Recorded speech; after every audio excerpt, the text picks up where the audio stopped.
மாழியிலும் காற்று மழை ஊழியிலும் சாகாது கம்பன் பாட்டு. அவன் தலைமுறைக்கு எழுதி வைத்த சீட்டு என்கின்ற கண்ணதாசனின் வரிகளை முன்வைத்து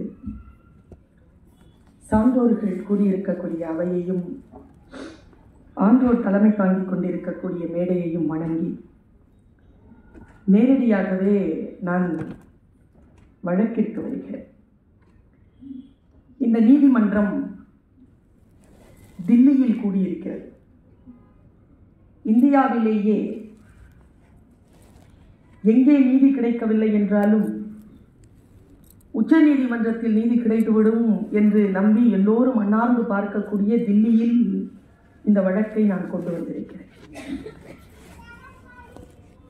நடுவர் மீது, நீதிபதியின் மீது நம்பிக்கை இருக்கிறதா என்று நீங்கள் கேட்டீர்கள்.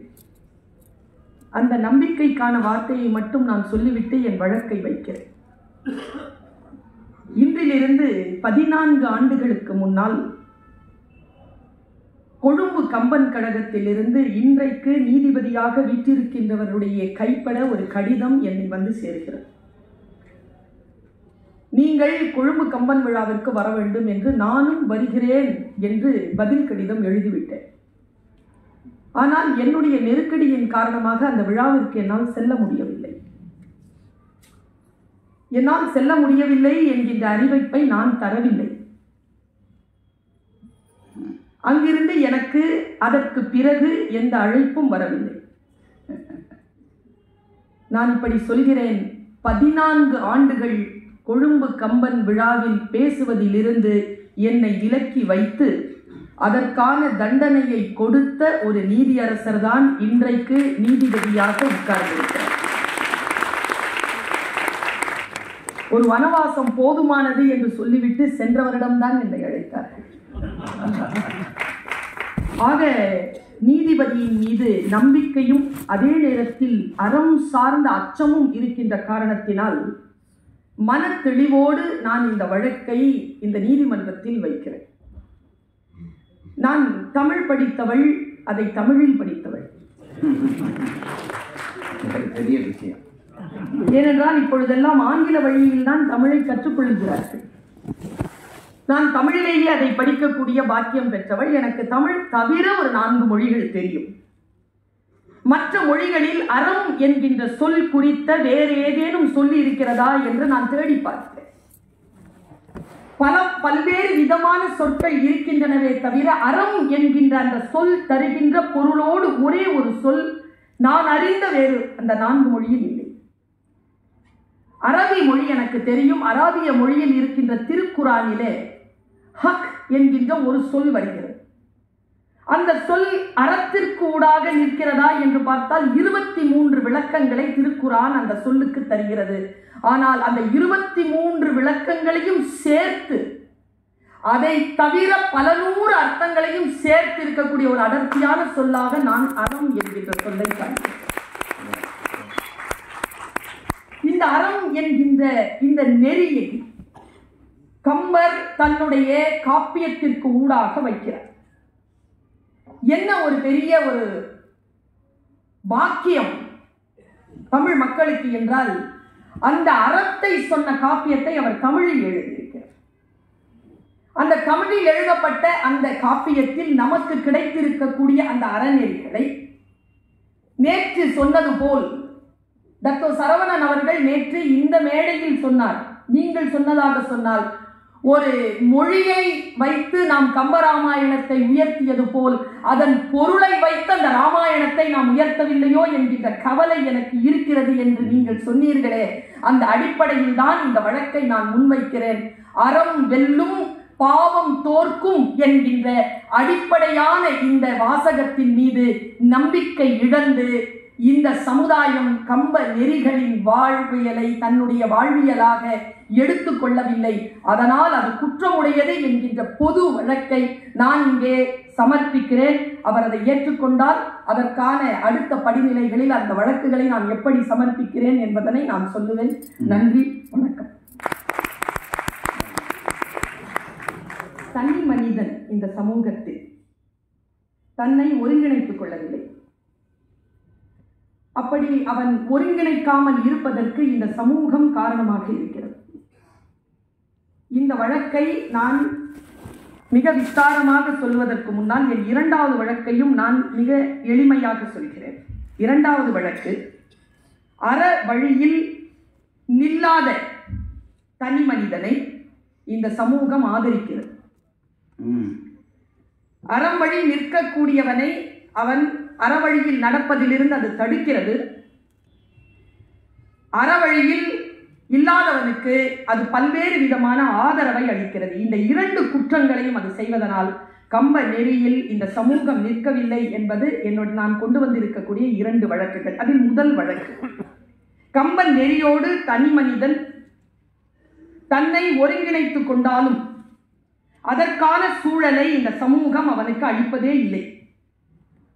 எப்படி இதை நான் முன்வைக்கிறேன் என்றால், இன்றைய தனி மனிதனுடைய மனதில் விதைக்கப்பட்டிருக்கக்கூடிய விதை எது என்றால் பணம். எப்படியேனும் பணம் சம்பாதித்து விட வேண்டும். பிறகு புகழ், இந்த புகழை எப்படியேனும் அடைந்து விட வேண்டும். என்ன இவர்களுக்கு தெரியவில்லை என்றால், புகழ் வேறு பிரபலம் வேறு என்பதே தெரியாமல் பிரபலமாகிவிட வேண்டும், அதுதான் புகழ் என்று நினைத்துக் கொண்டிருக்கக்கூடிய இந்த சமூகத்தில் தனி மனிதன் தன்னை அறத்தோடு நிற்பதற்கான சூழலை அவனுக்கு அது கொடுப்பதே இல்லை. இதை நான் எப்படி எதிர்கொள்கிறேன் என்றால், இன்றைய தனி மனிதனுடைய மன விளைவு என்டர்டெயின்மெண்ட் என்டர்டெயின்மெண்ட் என்டர்டெயின்மெண்ட், பொழுதுபோக்கு பொழுதுபோக்கு பொழுதுபோக்கு. தனி மனிதனுடைய அறம் என்பது தனித்திரு, பசித்திரு, விழித்திரு என்று சொன்ன வள்ளலாரினுடைய அடிப்படையான அறம். அது கம்பனிலிருந்து வந்ததுதான். யோசித்து பார்த்தால் இதற்கு பக்கத்திலேயே தனி மனிதனுடைய வாழ்க்கை என்பது இல்லாமல் இருக்கிறது. நான் இப்படி ஒரு பெரிய குற்றச்சாட்டை வைக்கிறேன். தமிழிலே கெட்ட வார்த்தை கூட அழகானதுதான். ரொம்ப ஆகப்பெரிய கெட்ட வார்த்தை தமிழ்ல ஊழல். பாருங்க, மண் என்றால் இறுக்கமானது, மண் அல் என்றால் இறுக்கம் தளர்ந்தது. ஊழ் என்றால் விதிகளுக்கு உட்பட்டது, ஊழ் அல் என்றால் விதிகளுக்கு உட்படாது. இந்த தனி மனிதன் ஊழல் செய்வதிலே முன்னிற்கிறான். எப்படி நான் இதை எப்படி குற்றச்சாட்டாக வைக்கிறேன் என்றால், பத்திரிகைகளை படிக்கின்ற பொழுது புலனாய்வு துறையில் இருந்து ஓய்வு பெற்றவர்கள் எல்லாம் இருக்கிறார்கள். இவர்கள் மீதெல்லாம் கூட எனக்கு பல குற்றச்சாட்டுகள் உண்டு. நான் இப்படி கேட்கிறேன், பத்திரிகையை பிரித்து பார்த்தால் இவர் ஊழல் செய்தார், இவர் இவ்வளவு பணம் வாங்கினார், ஒரு தாசில்தார் கைது செய்யப்பட்டார், ஒரு இன்ஸ்பெக்டர் கைது செய்யப்பட்டார், ஒரு இன்ஜினியர் கைது செய்யப்பட்டார் என்று வரிசையாக வருது. எப்பவாவது காசு வாங்கினவன் குற்றவாளி என்றால் காசு கொடுத்தானே அவனும் குற்றவாளி என்று இந்த சமூகம் சொல்கிறதா? நான் ஏன் இந்த சமூகம் என்று சொல்கிறேன் என்றால், வாங்குகின்றவன் தனி மனிதனாக இருந்தாலும் கொடுப்பது இந்த சமூகமாக இருக்கிறது. வாங்குகின்றவனை கெடுக்கக்கூடிய, அவனை குற்றவாளியாகவே வைத்திருக்கக்கூடிய ஒரு சமூகம் இன்றைக்கு மலிந்து இருக்கக்கூடிய காரணத்தினால் தனி மனித ஒழுக்கத்தை இல்லாமல் செய்து கொண்டிருக்கக்கூடிய இந்த சமூகத்தை நான் குற்றம் சுமத்துகிறேன். முடிந்தால் அதை அவர் மறுக்கட்டும். மீண்டும் வருவேன். ஜாகிரதை. நீதிமன்றத்தில் ஒருவரை ஒருவர் எச்சரிக்கிற முறைமை தவறு என்பதை பர்வீன் அவர்களுக்கு நீதிமன்றம் சுட்டிக்காட்ட வேண்டும். பணக்காரர்கள் மீது எனக்கு எந்த கோபமும் இல்லை. இன்றைய இளைஞர்களுடைய மனநிலையில் பணம் என்கின்ற அரக்கன் செய்து கொண்டிருக்கக்கூடிய விளையாட்டுகளைத்தான் நான் இங்கே அறநெறி பிறழ்ந்த விஷயம் என்று நான் பதிவு செய்திருக்கிறேன். நீங்கள் ரத்தன் டாட்டாவினுடைய புகழ் பேசுவதற்காக நான் இந்த வழக்கை வைக்கவே இல்லை. இன்னொரு ஒரு விஷயத்தை சொல்லவா? நீங்க கேட்டீங்களே ஒரு கேள்வி, கொடுக்கிறவன் கொடுக்குறான், வாங்குறவன் வேணாம் சொல்ல வேண்டியது தானே. இந்த அரங்கத்தில் நான் ஒரு விஷயத்தை சொல்றேன். நடுவரை நீதிபதி அவர்களை நாங்கள் எந்த காரணத்திற்கு கொண்டும் எந்த வம்பிற்கும் இழுக்கக்கூடாது என்பதுதான். அதனால் நான் திரும்பி வருவேன் என்று நான் சொன்னதை எச்சரிக்கக்கூடாது என்று அவர் சொன்னார். நான் அமைதியாக இருந்துவிட்டேன். ஆனால் அதே நேரத்தில் அவர் பெண் உருவில் வந்த தாடகை என்று என்னை பற்றி சொல்லுகின்ற பொழுது நீங்கள் அமைதியாக இருந்ததை பார்த்தால் அவர் தன்னுடைய ராயல்ட்டியை எந்த வகையில் வாங்கி கொண்டிருக்கிறாரோ என்பதைத்தான் நான் சந்தேகப்பட வேண்டியிருக்கிறது. ஒன்று இருங்க, நான் முடிச்சிடறேன். ஐயா, இதே இந்த மேடையில் அறம் சொன்னார்ல, இப்போ கொஞ்ச நேரத்துக்கு முன்னால் நம்ம எல்லாரையும் சேர்த்து திட்டினார்ல,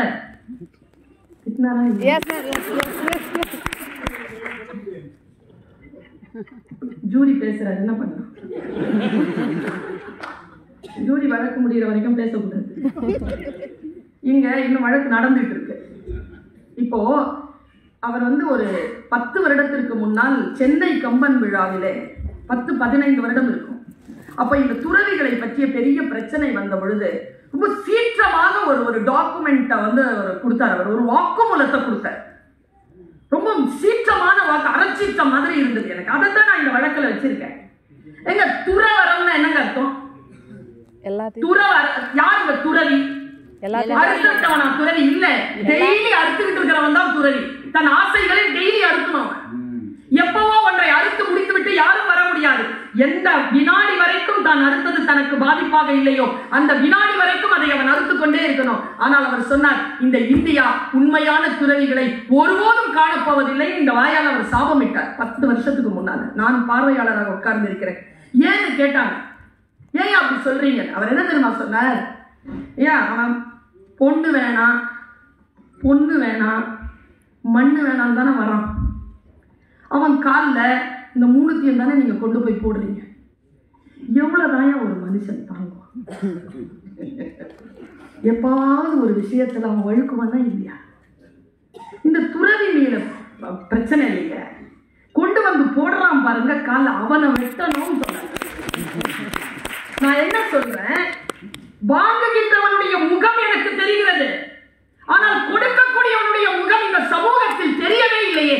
அதுதானே இந்த சமூகத்தின் அடையாளமாக இருக்கிறது என்றால், அந்த முகம் தெரியாத குற்றவாளிகள் நிறைந்து இருக்கக்கூடிய இந்த சமூகத்தை நான் குற்றம் சுமத்துகிறேன். இந்த ரூபா கொடுத்தா இந்த வழியில் எனக்கு செய்ய வேண்டாததையெல்லாம் செய்து கொடுத்து விடுவான் என்ற நம்பிக்கையோடு அவன் கொடுக்கிறானே, அந்த நம்பிக்கையை அவனுக்கு கொடுத்தது எது?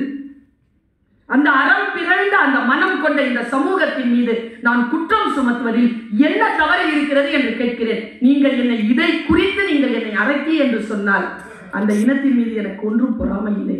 அறம் சார்ந்த அரசியல்கள் நிறையத்தான் இருக்கிறார்கள். அறம் சார்ந்த அரசியாக இருந்திருக்கதான் போகிறது. இங்கே எங்கே நான் பயப்படுகிறேன் என்று சொன்னால், குடும்பம் என்கின்ற அமைப்பின் மீது இன்றைய இளைஞர்களுக்கு மரியாதை குறைந்திருக்கிறது. அவர்கள் திருமணம் என்கின்ற உறவையே இன்றைக்கு தள்ளி போட்டுவிட்டு திருமணம் என்கின்ற ஒப்பந்தத்திற்குள் வராமலேயே இணைந்து வாழ்தல் என்பது சட்டப்பூர்வமாக சரி என்கின்ற அளவிற்கு அவர்கள் கம்ப நெறியை விட்டு அகன்று போயிருக்கிறார்கள். இது பொதுவாக எல்லோரும் இன்றைக்கு அனுபவித்துக் கொண்டிருக்கக்கூடிய ஒரு பேர் உண்மை. இந்த உண்மையை மறுத்துவிட்டு போவது என்பது பொய்யாகவே தான் இருக்குமே தவிர உண்மையின் பக்கம் அது நிற்காது. அதை கடந்து நான் இன்னும் ஒன்று சொல்லுகிறேன். ஒருவருக்கு ஒருத்தி என்கின்ற எல்லையை கடந்து இன்றைக்கு LGBTAQ என்று வந்துவிட்டது. இந்த சமூகம் எப்படி கம்ப ஒழுக்க நெறிகளை பின்பற்றுகின்ற சமூகமாக இருக்க முடியும்? பெண்ணும் பெண்ணும் சேர்ந்து வாழலாம், ஆணும் ஆணும் சேர்ந்து திருமணம் செய்து கொள்ளலாம், விலங்குகளோடு எல்லாம் உறவு வைத்துக் கொள்ளலாம். இதையெல்லாம் ஏற்றுக்கொள்ளுகின்றவர்களுக்கு என்று ஒரு தனியான அடையாளம் இருக்கிறது. போய் பார்த்தால் நம்முடைய சமூகம் மிக மிக ஆபத்தான சூழ்நிலையில் அறநெறிகளை எல்லாம் கடந்து பாவ எல்லைக்கு உள்ளே, பாவ கோட்டைக்குள்ளே கம்ப நெறியை வைத்து பார்த்தால் போய்விட்டதோ என்கின்ற ஒரு கவலை எனக்கு வருகிறது. அவர்களே, இங்கேதான் எனக்கு ஒரு ஐயப்பாடு வருகிறது. நீங்கள் அவர் சாட்டிய அவர் டாட்டா பற்றி சொன்னதுக்கு நீங்கள் சாட்டினீர்கள். அவர் ஒரு மனிதர், அதை நாம் ஒரு சமூக கருத்தாக எடுக்க முடியாது என்றீர்கள். நீங்கள் சொல்லுகிற இந்த கருத்தும் சமூகத்திலே ஒரு சமூகம் என்றால் அது ஒரு பெரிய எல்லை, அதுக்குள்ளே ஒரு சின்ன குழுவினர் அப்படி செய்து கொண்டிருக்கிறார்கள். அவர்களை வைத்து சமுதாயத்திலே இன்றைக்கு அந்த அமைப்பு வந்துவிட்டது என்று ஒட்டுமொத்தமாக நாம் அதை சொல்ல முடியுமா? ஐயா, இதில் தான் நான் இந்த வழக்கை நான் கவனப்படுத்த வேண்டும் என்று சொல்லுவதே அதுதான். இதை நியாயப்படுத்தி சொல்லுகின்றவர்களுடைய குரல் இன்றைக்கு ஓங்கிக் கொண்டு இருக்கிறது. அதுதான் இந்த சபையிலே நான் கொண்டு வந்திருக்கக்கூடிய செய்தி. தனி மனிதர்களுடைய ஒழுக்கத்தோடு போனால் பரவாயில்லை, இது சமூகத்தில் ஒன்றுமில்லை. தமிழ் வழியிலே இருக்கக்கூடிய குடும்பங்கள், நான் ஒண்ணு சொல்றேன், ஏதோ வெளிநாட்டில் இருப்பதனால் அது இந்தியாவிற்கோ அல்லது தமிழ்நாட்டிற்கோ வருவதற்கு நிறைய நேரம் எல்லாம் ஆகாது. உன் பாலினத்தை நீயே முடிவு செய்யலாம் என்று 4வது வகுப்பு படிக்கக்கூடிய குழந்தைக்கு இன்றைக்கு சொல்லப்படுகிறது. இந்த ஒழுக்கம் என்கின்ற, நான் என்ன சொல்லுகிறேன், அது சரி தவறு என்பதை இந்த உலகம் எடுத்துக்கொள்ளட்டும். ஆனால் கம்பனின் நெறியில் வைத்து பார்த்தால் ஒரு பெண்ணுக்கு ஒரு ஆணும் ஒரு ஆணுக்கு ஒரு பெண்ணுமாக இருக்கக்கூடிய அந்த குடும்பம் என்கின்ற அமைப்பை கெடுத்து விடாமல் இருக்கக்கூடிய அந்த கட்டமைப்பு கோட்டை இருக்கு இல்லையா, அதுதான் கம்பராமாயணத்தின் கம்பனினுடைய ஆழமான குடும்ப அறநெறி. இதுல நான் LGBT எல்லாம் விட்டுருவேன், இதெல்லாம் தனி மனிதன். இதுல ஏன்னு ஒண்ணு இருக்குதுங்க, அது என்ன தெரியுமா, இவர்கள் எல்லாம் ஏற்றுக்கொள்ளுபவர்கள். அது அந்த வரிசையில் அது ஏன் வந்து நிக்குது, அவர்கள் அதை பின்பற்றுகின்றவர்கள் இல்லை. யார் பின்பற்றினாலும் அதை நான் ஏற்றுக்கொள்கிறேன் என்று சொல்லக்கூடியவர்களை கூட அந்த வரிசையில் கொண்டு வந்து நிறுத்தி இருக்கக்கூடிய அந்த நிலைப்பாடு இன்றைக்கு இருக்கிறது. இது கம்ப நெறிகளுக்கு அப்பாற்பட்டதாக நான் கருதுகிறேன். ஐயா சொன்னது போல் தனி மனித ஒழுக்கம் என்பது ஒருவனுக்கு ஒருத்தி ஒருத்திக்கு ஒருவன் என்கின்ற இந்த கருத்தியல் என்பது குடும்பம் என்கின்ற அமைப்பை கட்டி காக்கக்கூடிய அடிப்படை. பிறன் இல் விழையாமை என்பது அடிப்படை. வேறு ஒரு பெண்ணையோ ஆணையோ தன்னுடைய இல்வாழ்க்கையில் அவர்கள் ஏற்கனவே இல்வாழ்க்கையில் இருக்கின்ற பொழுது அவர்களை வேறொரு வாழ்க்கைக்கு இழுத்துக் கொள்ளக் கூடாது என்பது அடிப்படை வாழ்வியல். இந்த அடிப்படை வாழ்வியலிலிருந்து இன்றைய சமுதாயம் பிறழ்ந்து இருப்பதாக நான் குற்றம் சாட்டுகிறேன். அந்த சமூகம் அதை ஏற்றுக்கொண்டு இருப்பதனால் அது கம்பனினுடைய நெறிகளில் இருந்து அப்புறப்படுத்தப்பட்டு இருக்கிறது அல்லது அப்பால் இருக்கிறது. அது குற்றம் என்று நான் குற்றம் சுமத்துகிறேன்.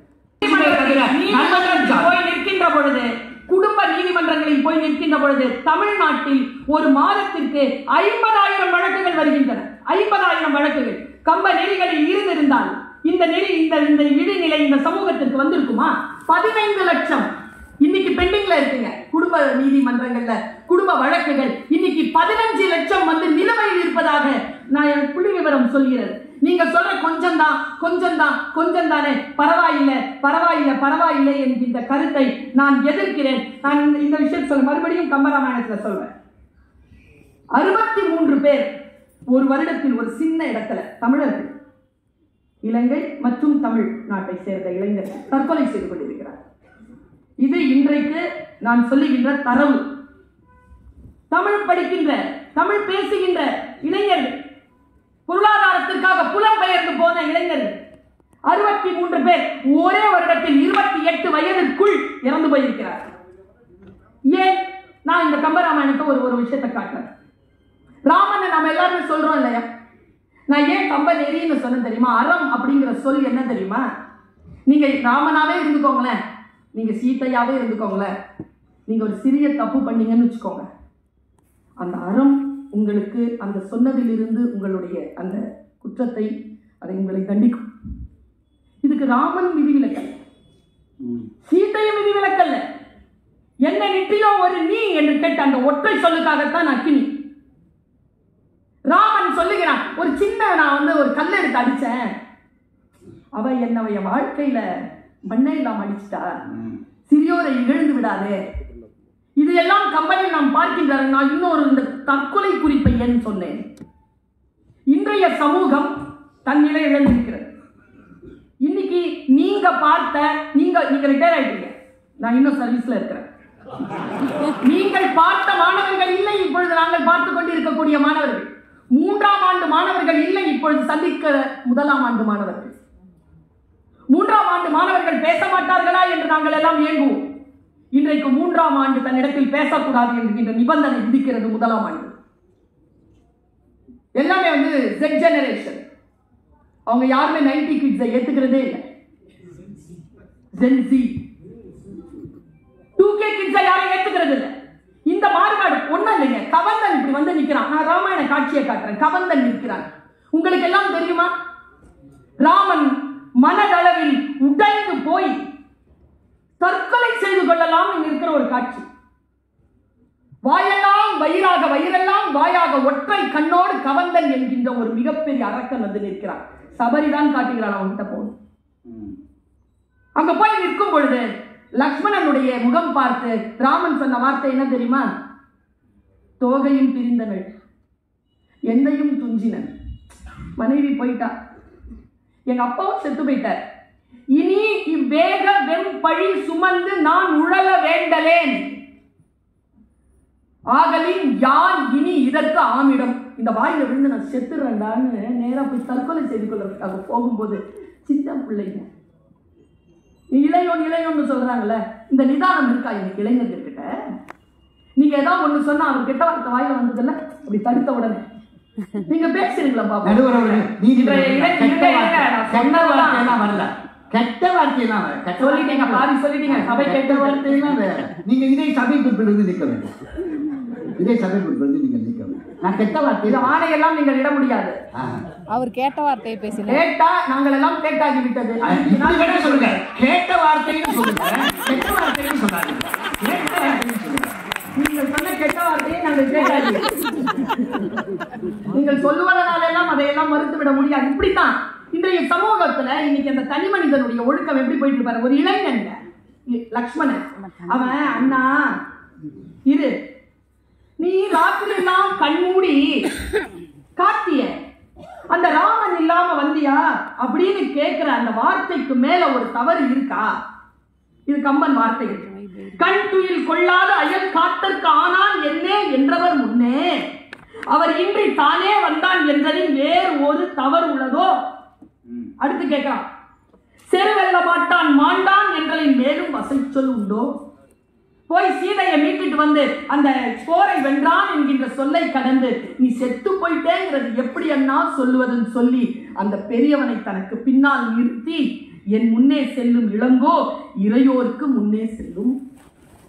உன் மனசு குழம்பி இருக்க, அப்படி நில்லு, நான் போய் அவனை கொல்றேன் அப்படின்னு எப்பவுமே ராமனுக்கு பின்னால நடந்த அந்த தம்பி ராமனுக்கு முன்னால ராமனை பின்னால வச்சுட்டு போனான்னு குறிப்பு ஒண்ணு இருக்கு கம்பராமாயணத்துல. இன்றைய இளைஞர்கள் அப்படி இருக்கிறார்களா? ஒரு சொல் தாங்குகிறீர்களா நான் கேட்கிறேன். ஒரு வசை சொல். ஏங்க நான் நிறைய தடவை சொல்லியிருக்கேன் ஐயா, அண்ணனுக்கு தெரியும், அண்ணன் 7, 8, 9 பிள்ளைகளோட பிறந்தது. எனக்கு ஒரு அண்ணா, ஒரு அக்கா, ஒரு தம்பி, ஒரு தங்கச்சி. நானும் பலசாலிதான் குடும்பத்தில். எனக்கு அண்ணன், அக்கா, தம்பி, தங்கச்சி எல்லாம் இருக்காங்க. ஆனால் நான் ஒன்று கேட்கிறேன், இன்றைக்கு இந்த தனி மனித வாழ்க்கை, இந்த அறம், இந்த நம்பிக்கை இன்னைக்கு இருக்கா? ஒரு சொல், எங்க அம்மா நான் தப்பு செஞ்சா எனக்கு சோறு போட மாட்டாங்க. நான் 3 வேளை பசியா இருந்திருக்கேன். பசிச்சு ராத்திரியில யோசிச்சு பசி தாழாம யோசிச்சிருக்கேன், உயிரா மானமா? உயிரோட இருந்ததான் மானத்தை பத்தி. அம்மா சாரி, சரி போ சாப்பிடு.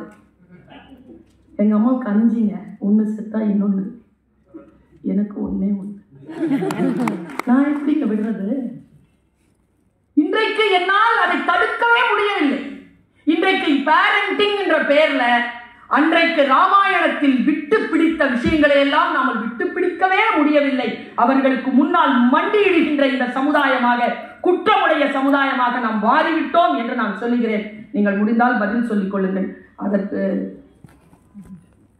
கம்பன் தான் மறுபடியும் அந்த அறநெறியை உங்களுக்கு கற்றுத்தர வேண்டும். முடியும் என்றால் ஒரு பேச்சின் மீதான கவனம் தான் சரவணன், ஒரு பேச்சின் மீதான கவனம் தான் கார்த்திகேயன், ஒரு பேச்சின் மீதான கவனம் தான் ஜெயராஜ், ஒரு பேச்சின் மீதான கவனம் தான் எல்லோரும் என்றால் அந்த அறம் சார்ந்த பேச்சாளர்களை இன்றைக்கு சமூகம் மரியாதை செய்யவில்லை என்பது இந்த சமூகத்தின் மீது நான் ஆத்திரமாக வைக்கும் குற்றச்சாட்டு.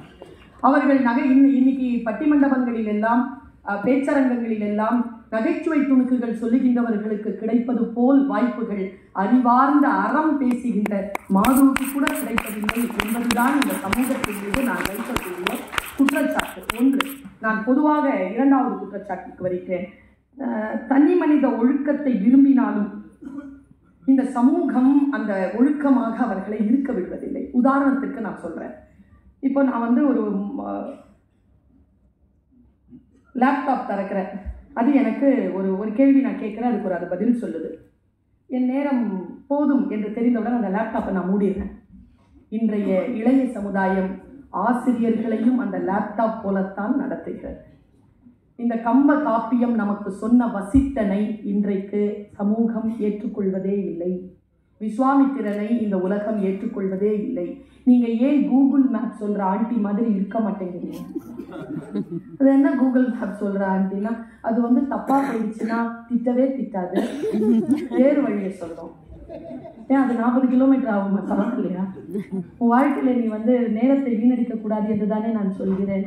இல்லை, அப்படியெல்லாம் இல்லை. இந்த சமூகம் கல்வி என்கின்ற கம்ப நெறி சொல்லுகின்ற கல்வியில் இந்த சமுதாயம் இன்றைக்கு தரம் தாழ்ந்து குற்றமுடையதாக இருக்கிறது என்று நான் வெளிப்படையாக குற்றச்சாட்டை முன்வைக்கிறேன். இந்த சமூகத்தின் மீது நான் வைக்கக்கூடிய மற்றொரு மிகப்பெரிய காத்திரமான குற்றச்சாட்டு, இன்னைக்கு டாக்டர்களுக்கு பாதுகாப்பு இல்லை. ஆஸ்பத்திரிக்குள்ளேயே கத்தியோட வராங்க.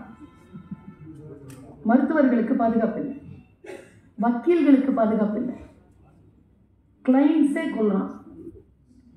ஆசிரியர்களுக்கு பாதுகாப்பு இல்லை, மாணவர்களே கொள்கிறார்கள். இன்றைய சூழல் பேச்சாளர்களுக்கும் பாதுகாப்பு. நீங்கள் அதை உங்களுடைய இடதுபுறத்தை காட்டி பேசியது இந்த சமூகத்தை நான் குற்றம் சாட்டுவதை இன்னும் வலுப்படுத்துவதாக இருக்கிறது.